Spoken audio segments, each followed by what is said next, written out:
আজ আমি আপনাদের সবাইকে একটা অদ্ভুত মানুষের সাথে পরিচয় করিয়ে দিই। অদ্ভুতই বটে, কারণ একটি বৃদ্ধ ব্যাংকের দারোয়ান যখন তার মেয়ের বিয়ের জন্য ছুটি পায় না, গ্রামের অসহায় মেয়েটা যখন তার বাবার জন্য প্রতীক্ষায় বসে থাকে, তখন এই মানুষটা তো বৃদ্ধ লোকের ডিউটি ড্রেস করে ডিউটি করে থাকে। তার মুখে হাসি ফোটে। বলতে দাও আমাকে, আজ আমাদের শহরে যখন সবাই তাদের জীবন নিয়ে ব্যস্ত, তাদের যান বাঁচাতে ব্যস্ত, তখন এই লোকটা তার নিজের জীবনের পরোয়া না করে আমাকে ছিনতাইকারীর হাত থেকে বাঁচায়।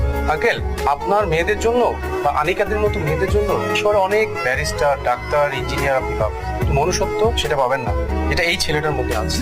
আমি নিজেও নিজের বুকে হাত দিয়ে বলতে পারবো না যে এই মনুষ্যত্ব জিনিসটা আমার ভিতরে আছে কিনা। তুমি কি বলতে চাইছো সুজান? আঙ্কেল, ওর একটা চাকরি নাই, ওর কোনো সামাজিক মর্যাদা নাই, এটাই তো ওর অক্ষমতা। আর যদি তাই হয়ে থাকে তাহলে আজ থেকে ও আমার ব্যবসায়িক পার্টনার।